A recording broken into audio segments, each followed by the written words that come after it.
Alrighty, good people. Thank you for joining us. Thank you for your patience. Your boy Desmond has been a mess, but welcome to Michigan Football at the Voice of College Football. This is our first post-game show. Michigan defeats Colorado State, and our final score 51, Michigan 51, Colorado State 7. I am actually in Ann Arbor. I got from a really good friend tickets to the game, so I actually was in the game in the stadium, was able to kind of see what the fans got to experience. It was pretty cool.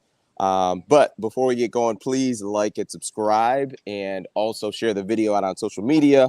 Also join Mark's channel, main channel, The Voice of College Football, and join his Discord to talk college football and pro football all the time, 24/7. Dre, how is it going, my friend? How you doing, man?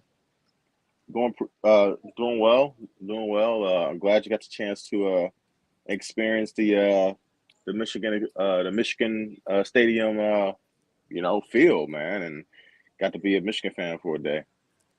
It was a really good time. When you're dealing with 100,000 plus people getting into a stands into a stadium, there's no good way to do it. So there, you know what I mean. There's not like a cut and dry way to do it efficiently. It's just you're just gonna have to wait. So I think once we kind of got over that part of it, you get a better understanding, and just I think overall have a better experience when you understand like there's just going to be a whole lot of people in some very small surfaces to get into the game. So it was obviously it was a good game. I had a couple takeaways, but I'll let you go first. You had a better vantage point than I did with being able to watch on TV, so I'll kind of kick it off to you. What were your thoughts of the game and just everything as a whole?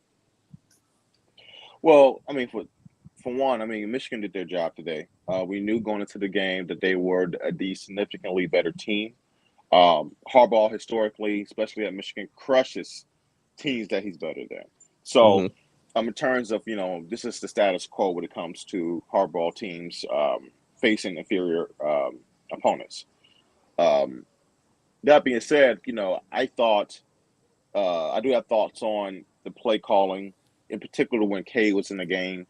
Um, I think that the unexpected happened with, we were told that Cade was going to start game one and JJ was going to start game two. So the perception from that kind of message was that this was Cade's game through in and throughout. And next week was JJ's game. And that was not the case. Um, and Were we were you texting about it. surprised by that? Were you surprised? I was, because I thought that the way that they were positioning uh, these next two games to go was it was essentially a one game tryout for both quarterbacks. That we know we're going to win this football game. We're going to give you guys even shots to show what you got, and it felt like it was a typical approach to the game, like any other time. Like, we're coming here to win the football game by any means necessary. If we feel like we need to start running football a bit more to get in a rhythm, we're going to do that. We're not going to just keep passing the ball because we're trying to see what a quarterback can do. Like it just felt like the same type of approach last year, which is not necessarily wrong.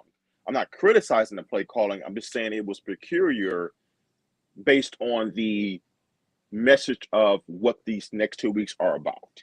To me, what I thought was it's about finding out who your quarterback's going to be. You're going to win these football games. You should. There's no way you can lose. But who's going to be the right guy in a few weeks to lead this team going forward in the season? So, yeah, I'm not really criticizing what they did, but I was surprised by what they did. And you know, I I actually thought that, and I know we're going to go into the quarterback situation because, to be honest, that's the biggest takeaway from this game. There were other really good signs as well, but I think that's the biggest takeaway. I actually thought that Cade played an okay game. I was a little bit disappointed, especially early on. He looked a little jittery, a little nervous. And when I text you, and I saw some people say this on Twitter as well, he looked like he was pressing a little bit to me. And let's just be honest. I mean, he probably feels the pressure. Look, Des, you said all the momentum is all from the time JJ got to campus was this will eventually be his job. And Cade has been trying to just fight him off and fight him off and fight him off this whole time. Well, I thought early on, it looks like he was trying to do a little too much and didn't really have his composure like he had last year. And you know, he has to find a way to deal with that better because this is just how it is. But I thought K was okay. I thought JJ showed what we already knew about him, which is that he is a lot more dynamic than Cade. Um, he didn't necessarily make incredible throws this particular game. He only had 30 yards passing, I believe. Uh, but I thought that Cade lost some ground today, and JJ, he did have a nice run for a touchdown, a couple nice runs. I thought he gained a little bit of ground, even though he didn't even start. You know. Yeah, it was surprising to me to see JJ as early as we did, because we talked about what would this look like as far as the QB, competition. Is it going to be, well, it's only Cade, and then we're going to go to, when it's time for QB1 to come out, are we going to go to the guys that we know aren't in the competition, like essentially your quote unquote backups, or is it going to be JJ?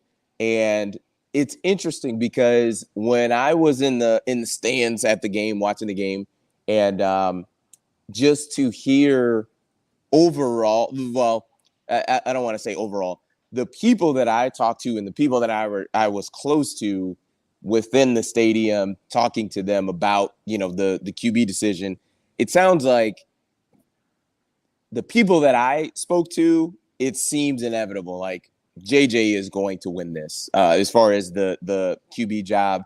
And it also seems like the feeling of the people that I talked to was this is Cade's offense. This is what his offense is going to look like. Like, it's never going to look real explosive. It's going to be conservative. It's going, and it's going to be like he's real big on checkdowns and protecting the ball, which are all positives. Like they're all good things.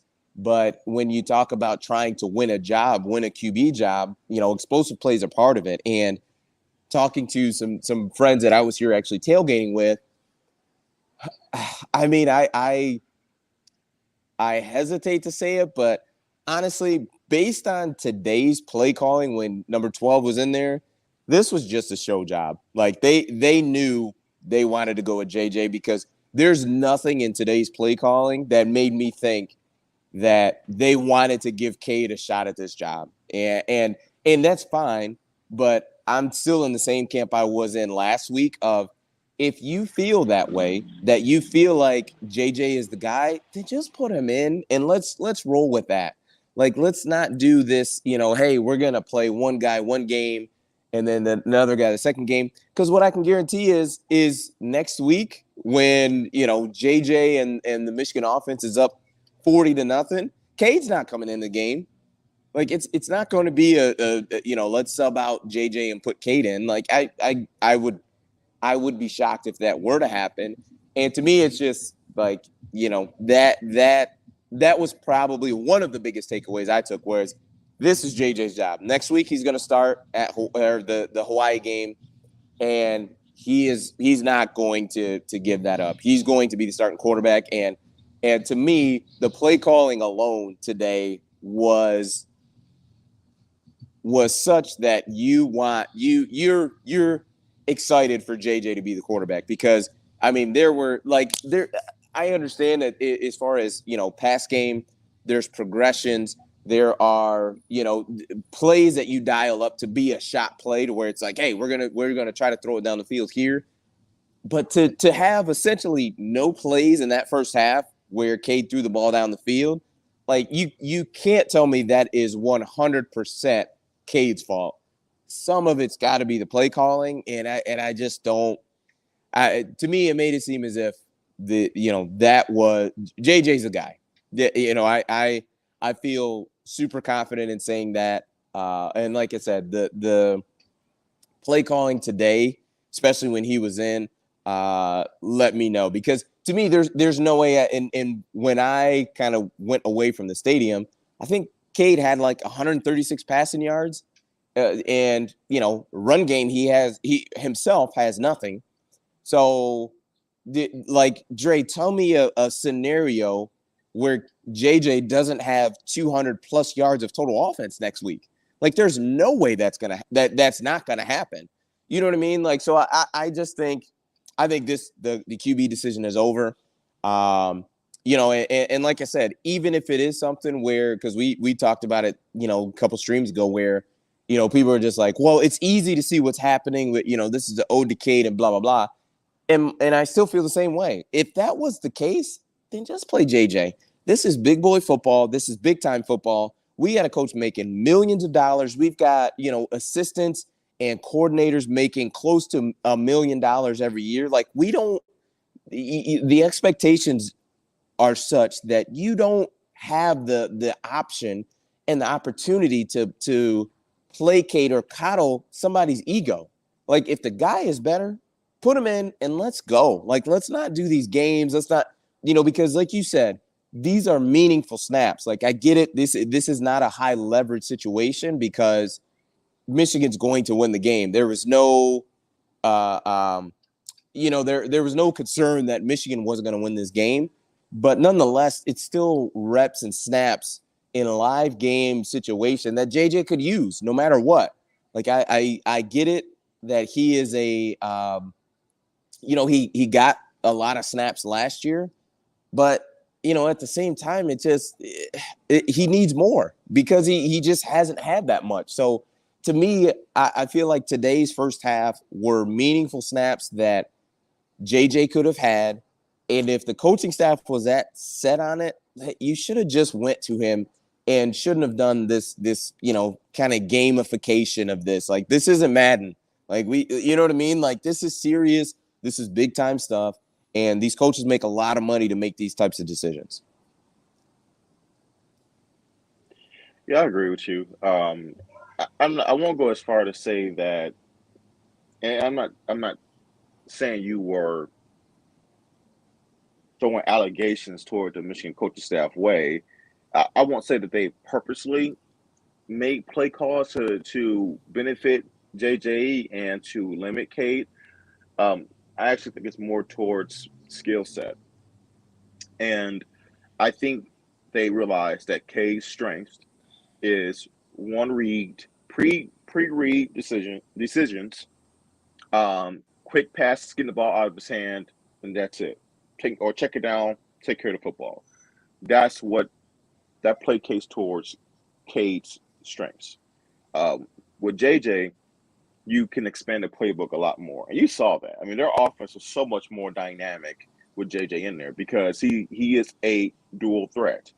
Now, I will say, now that he's going to be playing a lot more, we got to have a conversation about you protecting your body, kid. Like, I love the legs. I love that you got some good speed, got a little wiggle to you, but you got to know when to get down. Because if you are out here trying to pick up an extra couple yards every single time you run, you're going to be putting yourself in some danger of getting hurt. And at the end of the day, you're not a running back, you're a quarterback, right? Mm-hmm. So, he needs to, I hope that this coaching staff does continue, that I'm sure they probably already have, but they need to continue to tell him, hey, look, there are times where you can try to pick up an extra couple of yards, but sometimes you got to get down and protect yourself. And that's in this game, you want to get down every time. When you're playing Ohio State, when you get in the college football playoff against Georgia, yes, you fight for every single yard you can get. Today's not that day. Get down, slide, like that. You know what I mean? Like, that needs to be the coaching point there. Absolutely. Yeah. And, in terms of, JJ's passing it, I'm looking forward next week to seeing him just take a lot more shots down the field, a lot more play calls for that. I thought the Eric, it was great seeing the Ronnie Bell sighting. He looks absolutely pumped up to play. And I'm sorry to cut you off, but when he had the catch in the game, I believe that was his first catch. When I tell you that stadium went crazy, for number 8 at his first catch, it was pretty cool to see. It was pretty cool to see. But go ahead. You can see it on TV. You can see it on. I was going to mention that. You can see it on television. They panned around to the stadium showing the fans giving him a standing ovation, when he made that play. And you could tell just by his energy that he's been waiting and itching to get back on the field. So you feel really good for him. And it shows how much he means to this program, to his teammates, to his coaching staff, and to like the Michigan fan base. So he's one of those well-liked guys. He does his job. He plays hard. And you can tell he's all about winning. So he's going to be a big-time weapon to have back in this offense. Killian Johnson made some plays today. Eric All, Blake Corman, Donovan Edwards. I don't believe that Orgy, how we say his name, the third string or fourth string quarterback we have, that they kept using those goal line packages is going to be used in more higher leverage games. But, they show that he can be utilized in certain short yardage situations. CJ Stokes, the freshman running back, got some burn today and made some plays. So maybe he could be that third. Maybe he could do like the Donovan Edwards role last year, which he's that third string guy that can also make plays when needed. Defensively, I thought there were some bright spots. Rob Moore, with the pick early on from the safety position, that was a really good way of baiting the quarterback. Thought he saw the post route open and he was able to jump it and get a pick.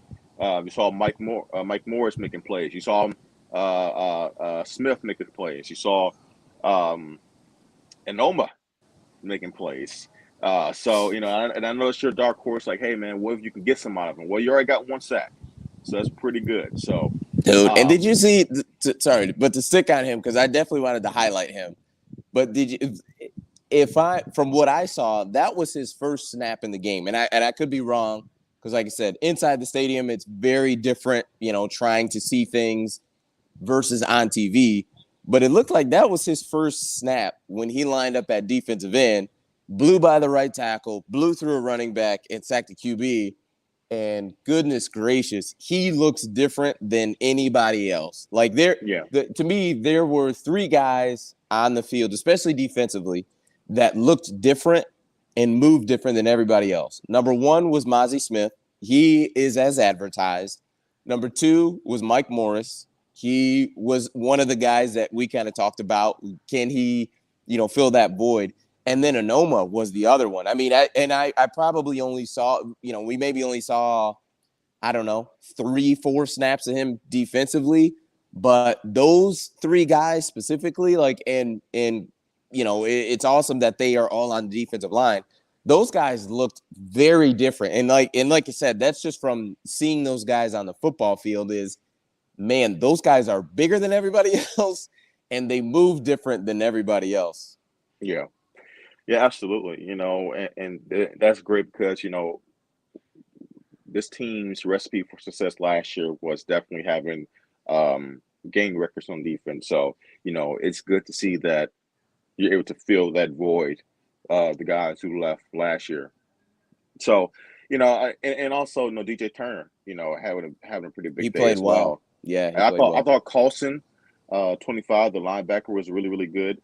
Mm-hmm. He did a really good job run support. So, I really like what I saw from the defense. Now, granted, it's Colorado State. We'll continue to see how they progress week to week, especially as the competition continues to get better.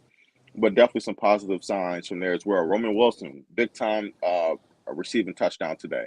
So, you want to see those things. You want to see, like Des, you brought that up. One thing that you want to see in these type of games, you want to see guys step up and show they can be playmakers that weren't necessarily big-time playmakers last year.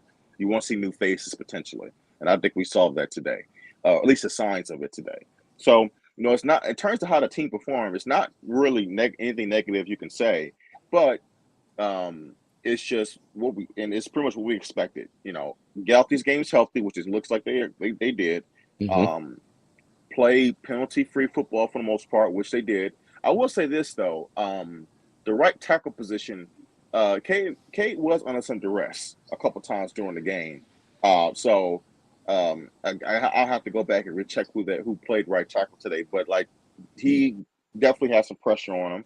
And now I don't know if that was mostly due to like him struggling with progressions, and once his first read wasn't there, maybe he held into the football a little too long, or at least I know for sure one play the right tackle did get beat pretty good.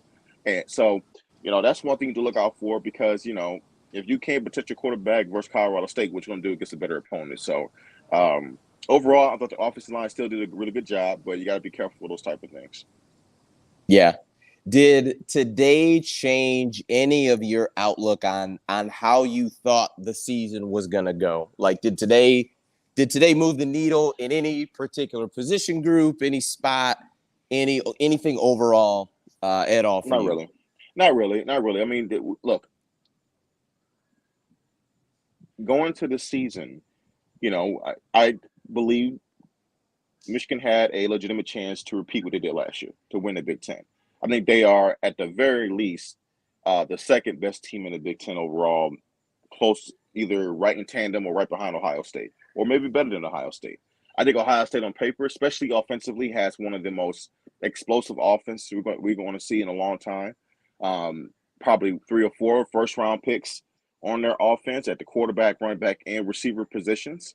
So, look, that's going to be tough to deal with, especially if they figure out their defense. But, Michigan has more than enough talent to win the Big Ten. And, if they continue to, based on what we know now, if each positional group continues to do what they've done and show the track record they have shown the last now going on their second year, they should go to Columbus undefeated this year for a chance to win it all and get back to Indy.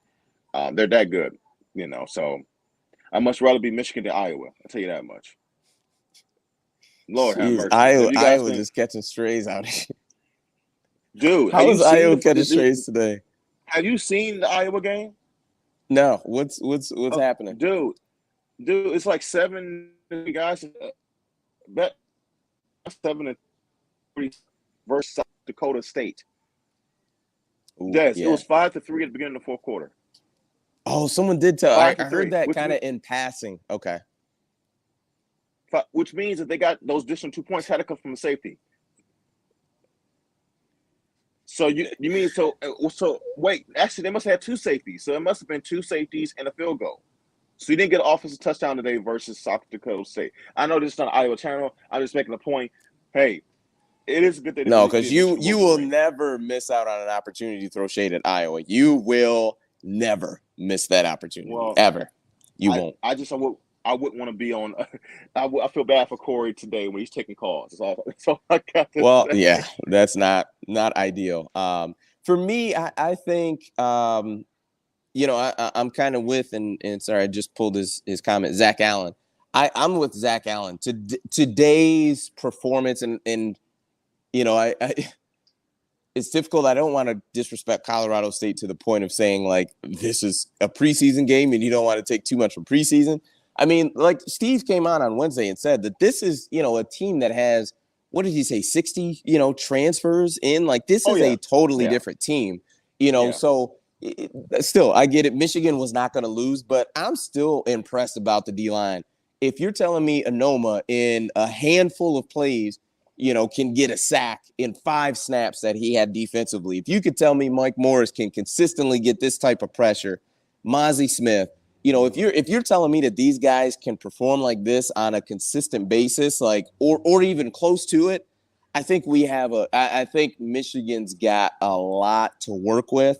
DJ Turner played really well today. He made some plays at that corner spot. It's interesting because we talked about the Bruce Feldman list of the athletic freaks, and the 2 Michigan guys that were on that list, or the highest 2 Michigan guys, didn't disappoint.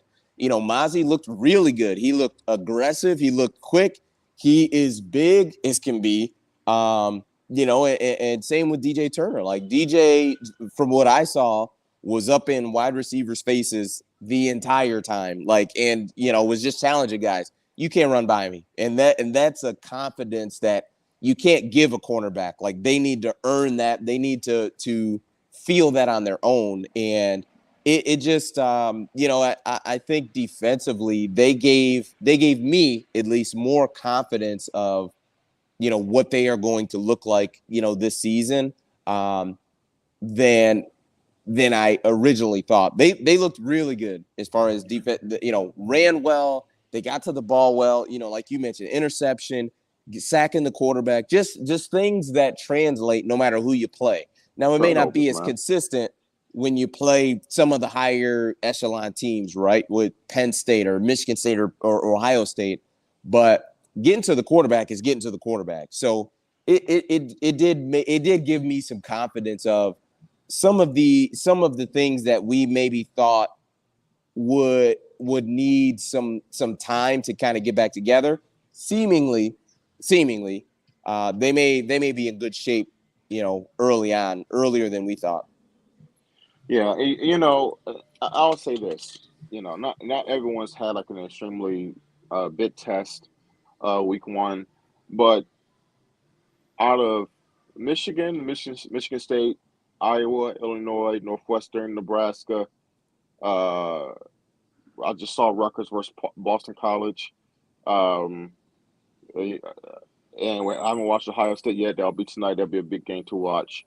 I thought Michigan, at least in terms of watching the team itself, not necessarily their opponent, I feel really good where Michigan is. I think Michigan is definitely in the top tier one in the Big Ten in terms of talent. Now we'll see if they can continue to get consistent and bring it all together. But I feel really good about their outlook this season. I think for sure they are at least the second best team in the conference, at least. And I'm only giving Ohio State maybe a slight edge because like that three-headed monster they have on offense with C.J. Stroud, Trevion Henderson and Smith and Jigba, and probably Marvin Harrison Jr. and all those other guys have. They can be historically good on offense. So that kind of does concern me a little bit. Now, like I said before, we're more than good enough to go down there in Columbus as long as we're both undefeated and win. But I feel really good about Michigan's chances to complete all their goals this year. And I feel like most Michigan fans should feel like that. Well, and don't forget about, to me, the reason that you won that game last year was up front on both sides of the ball.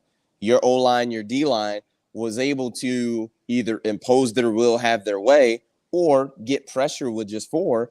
And granted, it's early, so we don't know about Anoma. It may be, something that it takes him time, but you would imagine by the time you get to the Ohio State game that he is going to be at worst a third and long, a passing situation constant, at best a rotational player that is going to be getting a lot of snaps.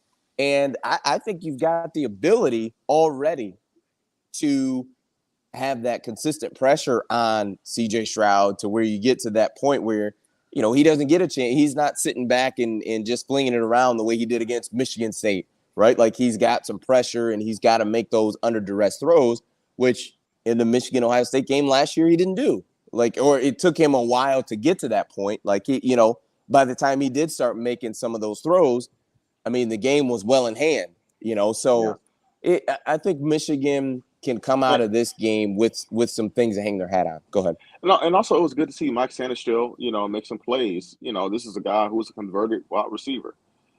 Came in, recruited as a wide receiver, played on the field as a wide receiver, and this offseason was converted to a nickel.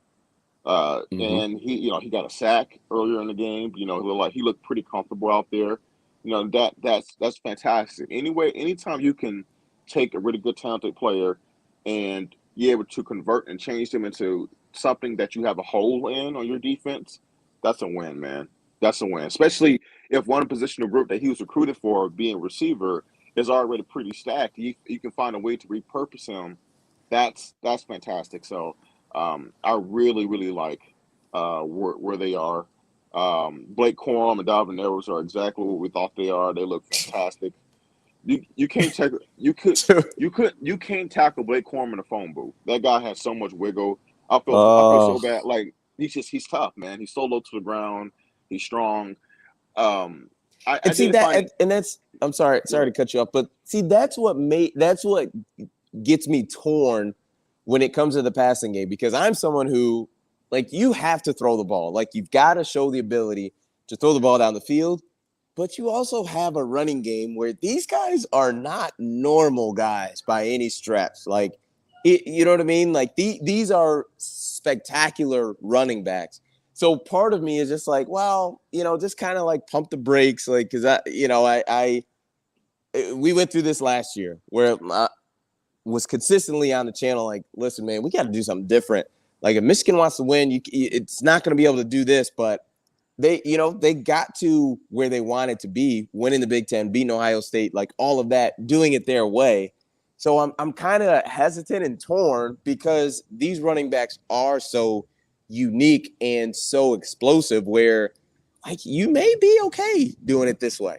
Well, I think the main thing is just balance. It's just balance. And look, man, I think we're all look. If JJ's take as it looks like JJ's probably going to take over, if JJ can continue to have that run threat that he's shown, and he's able to be prolific as a passer, he doesn't have to be a great passer, but a good passer and be a good runner the way he showed he can be. With that and a threat of Corum and Dalvin Harris in the backfield and that RPO, oh my God. And then you have the weapons you have on the outside. This team has to make us to be a top 5 offense in the country.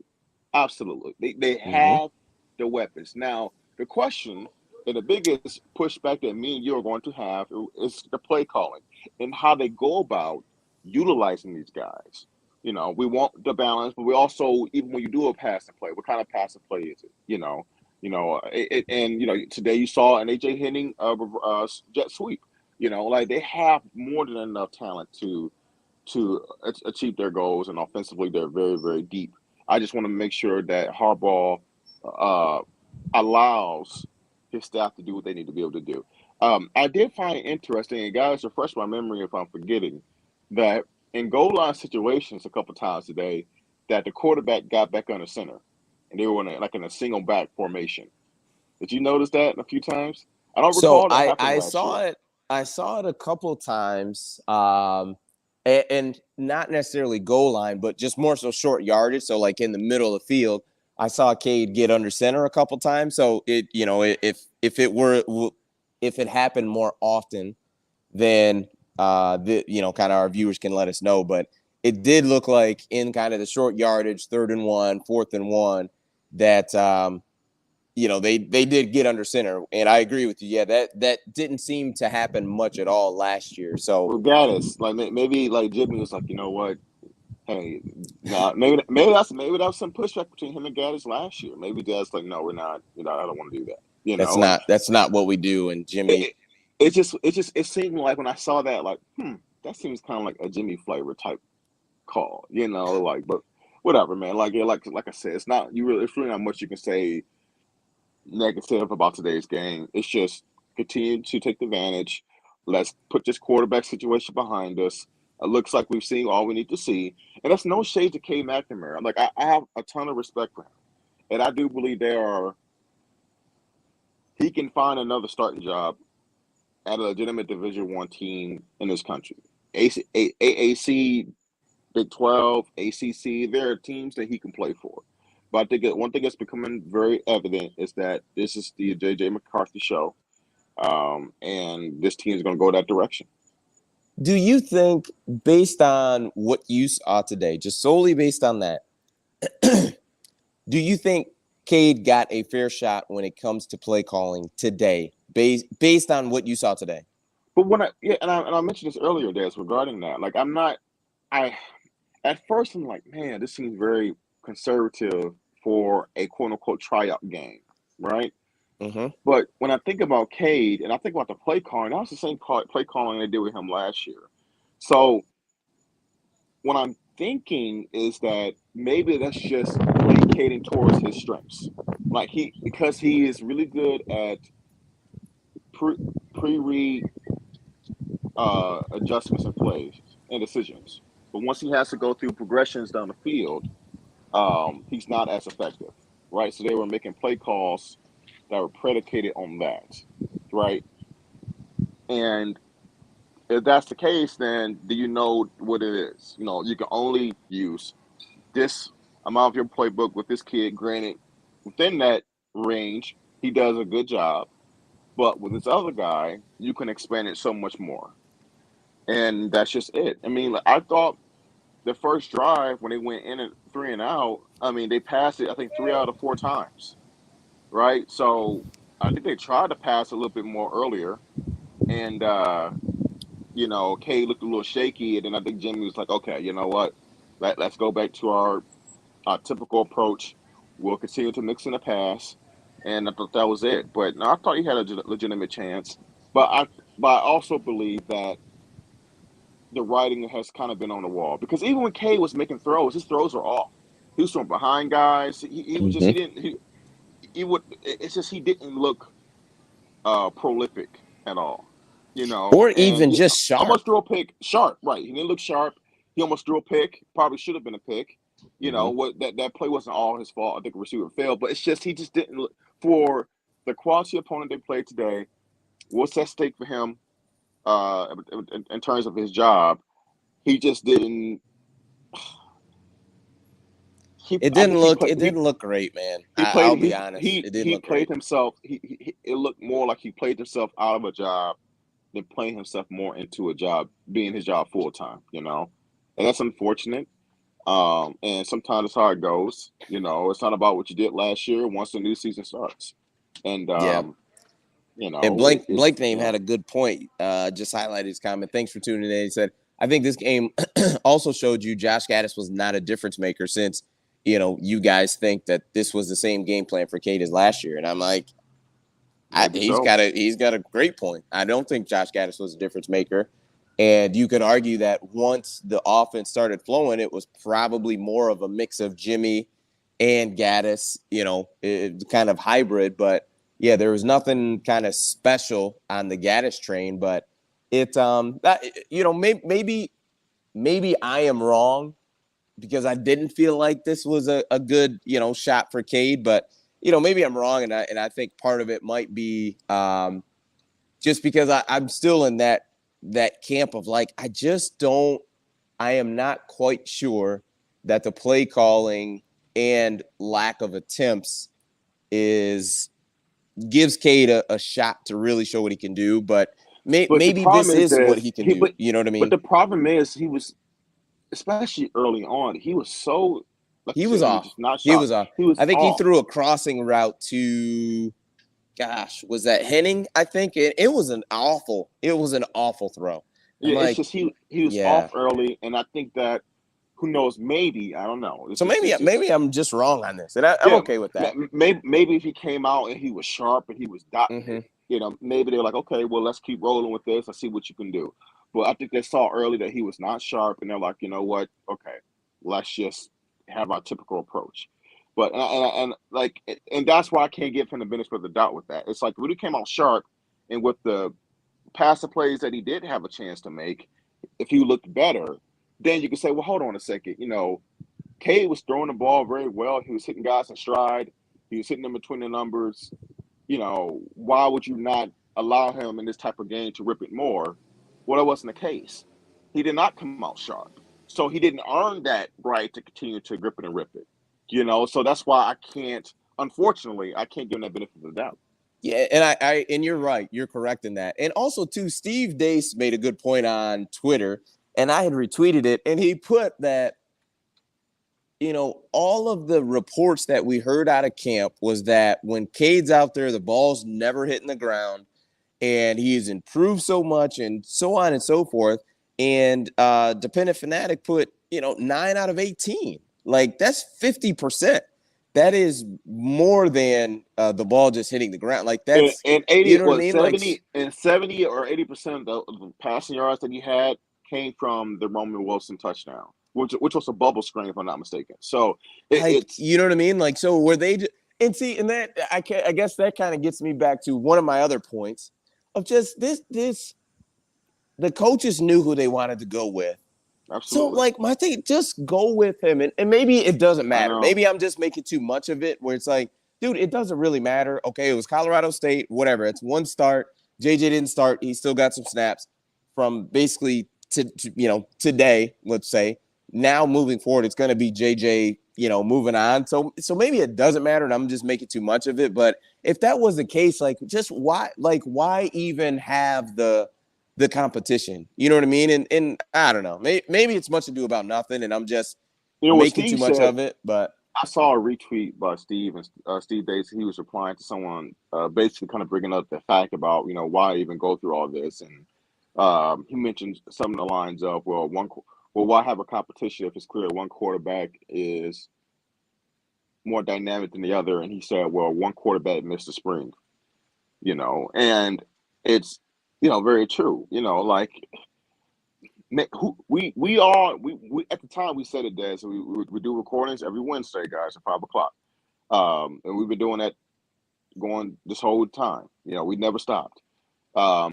We said it like, well, how this will impact the starting quarterback competition because Cade has to sit. Like they would talk about, well, he's still at practice, he's still involved and stuff like that. Well, he's not throwing the football. He's not getting repetitions, right? So that slowed his chances of winning the starting job. Who knows? Maybe if Cade never sits and he plays throughout the spring, maybe he just wins the job outright. So, who knows? Do you think there's a world where that happens, where Sure. had JJ not missed the spring, he would have gotten named starting quarterback coming out of a spring ball? You think there's a world where that happens, or do you think this is inevitable? Like having this decision after week 2 is inevitable? Because part of me thinks even if JJ was there in the spring ball, wasn't injured, I honestly, part of me thinks that, because I just feel like Harbaugh just wants to drag his feet. I think part of it is, I think there is a personal connection with Cade, and not that there isn't with Cade. JJ. Yeah, I think he respects Cade. I think, ideally speaking, Cade is the type of quarterback that Harbaugh really likes. Game manager, protect the football. Like, we're going to run the football. We're going to assert our dominance at the line of scrimmage. And essentially, we're going to be mostly passing either in situations where we're getting the defense to fully commit to our run game, and we're going to get play action plays that are going to, hit the tight end over the top, or we can take some deep shots down the field, or it's third and short, and I need a guy who's to make a really good decision for the pre-read, hit the hitch route, bubble screen, whatever it is. And Cade can do those things. So I think Cade fits that mold of the type of quarterback that Harbaugh ideally likes and respects him. He's a captain. He does everything right? He does everything correct. So I think he has a high degree of respect and admiration for that kid, and wanted to give him a legitimate opportunity. And this was the quality of opponent where it's like, okay, look, you did right by me last year. You pulled this through. We had this young kid. He wasn't quite ready to take the reins fully. And I think he tried to give Cade every opportunity to keep his job more than he gave JJ every opportunity to win a job. I think he wanted to give Cade, hey, man, I'm trying not to, but, I give you the first game, but you see what's happening, So a couple of comments I'll run through real quick. GOJ says, I don't think Jimmy likes dual threat QBs. He is in parentheses, I like my QB in the pocket guy.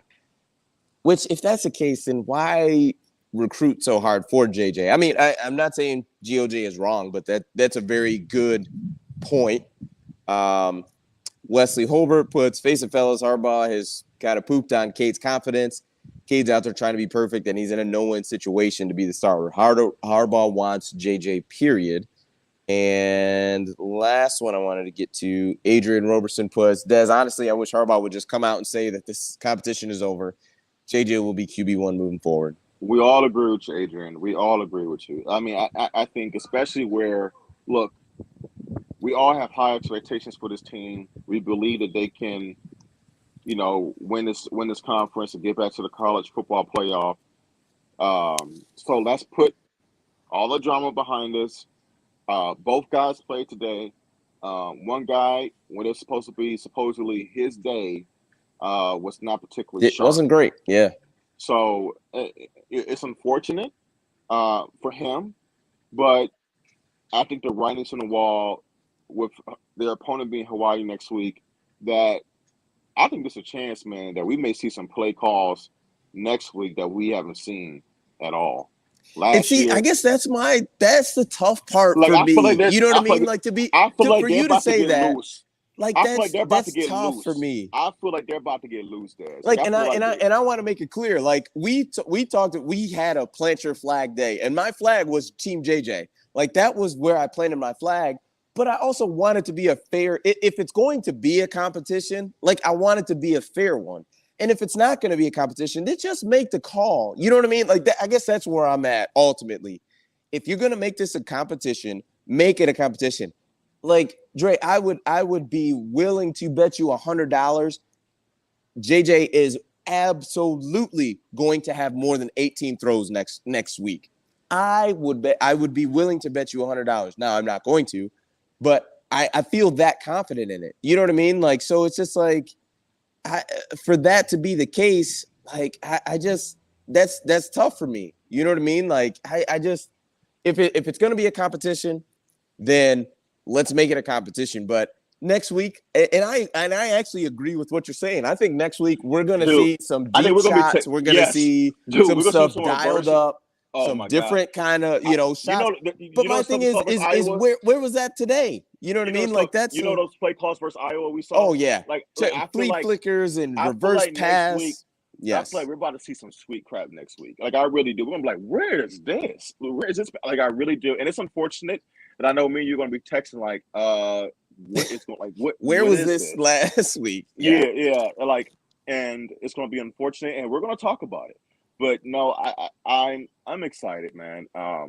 I think Michigan's gonna be in good shape, man. I think today was one of those games where I mean, really outside of the QB spot, nothing was crazy. You know what I mean? Like no big issues, no glaring issues. You're seeing turnovers too. Like I think it's to see your defense. I don't care who the opponent is. It's one thing to get, to limit an opponent's scoring, but to get some turnovers, that's huge too. Yes. To get picks, to get fumbles, and take them back for a touchdown. Those are great things to see. I mean, because it's one thing to have a defense that's good at limiting scoring, because you don't stop people from scoring, especially in college football. It's really hard to do. Correct. So if you can limit scoring, but not only limit scoring, but you can create havoc and cause turnovers, that changes your life. That changes your life. Because think about, and granted this is different, but think about Georgia, Alabama in that national championship. I mean, Georgia got not only an interception but a pick six. Like, to score on defense, that's a huge deal. So to me, I think Michigan is in great hands. They're going to be just fine. I feel like we are more positive than we were last year after game one, because we were out here like, man, listen, they need to throw the ball more. This isn't going to work. Like, I feel like we've grown a little bit. I feel like we've grown. Maybe they've earned that because they've earned that. You're right. Because You're right. They did what they did last year, and they've earned that trust and that by their performance. And that's what it's always been about for me, is that you want me to sing you praises, then you need to earn that. You want me to have trust in what you can do, then you need to prove that you can do it, right? And you want me to go into a tough road game and say Harbaugh team can do it. Well, you got to do it first. And up to that point, at certain times last year, I was worried about going at Wisconsin. I was worried about playing Ohio State. It's what it is. And guess what? Until we get there, even though I believe, just like last year, we are the far better team, we have to prove to me that we can beat Michigan State. Now, I thought that they look there were some talented spots for them last night, but I thought they looked a little spotty yesterday too. I think we're better than them. But when it comes time to Michigan State week, you have to prove to me that, hey, you have my 100% confidence you're going to win this football game. Up to this point, you don't have it because you haven't beaten Mel Tucker. So that's just how it is. You have to earn trust. Yeah, and they've got plenty of time before they need to start worrying about the Spartans. I mean, I'm not sure you need to worry about Hawaii or UConn, but you've got Maryland, and I truly do think that Maryland game is a trap game, and you've also got you're going into Iowa, so they've got plenty of things to focus on before they get there to Michigan State. I know they want revenge and all that good stuff, but I just think overall, like, they're in good shape. Like, you know what I mean? Like, you're not going to be on ESPN with any of the talking heads talking about what is going on with Michigan State's, blank pass defense or run defense. Like, they played well. You came out, you dominated a team you should be better than. It was never close. And you're in good shape. You're healthy. And that was the number one thing that you mentioned that you wanted to see. So I think we both got to see things that we were hoping to see. Your number one thing was health. They're coming out of it. I didn't see any, Blake Corum, Donovan Edwards, high ankle sprain, limping out of the game. None of that. I wanted to see a couple guys that, could potentially add some depth. I think Anoma absolutely is going to do that. We'll see how that progresses throughout the season. But, Michigan's in a good spot, man. This is a really good feeling. The Virginia Tech team is they lost to Old Dominion 20-17. So you could be there. So, they're in good shape. And I think it's a foregone conclusion. We're going to see JJ starting next week and moving forward. I don't think this is going back to Cade at all. I think this QB decision is over. I agree, man. And so, we'll see how the rest of this today plays out, and look forward to recapping this full past week of college football on Wednesday, and let things digest a little bit and talk about next week versus Hawaii. Yep, we will be here 5 p.m. Eastern Standard Time. Also, feel free to join in at 11:30 p.m. Eastern Standard Time today to join Mark's call-in show, The Voice of College Football, on his main channel. So feel free to tune in and call in and join Mark and talk some college football. But my brother Dre, thank you so much for tuning in. Guys, sorry, I think I was a little bit late. The reception is not what you think it is when you're around the stadium. It's a bit of a mess. So thank you for your patience. I greatly appreciate it. We will see y'all next week on Wednesday, 5 p.m. and post-game Saturday after Michigan wraps up with Hawaii. So that is it for us. Peace. Peace.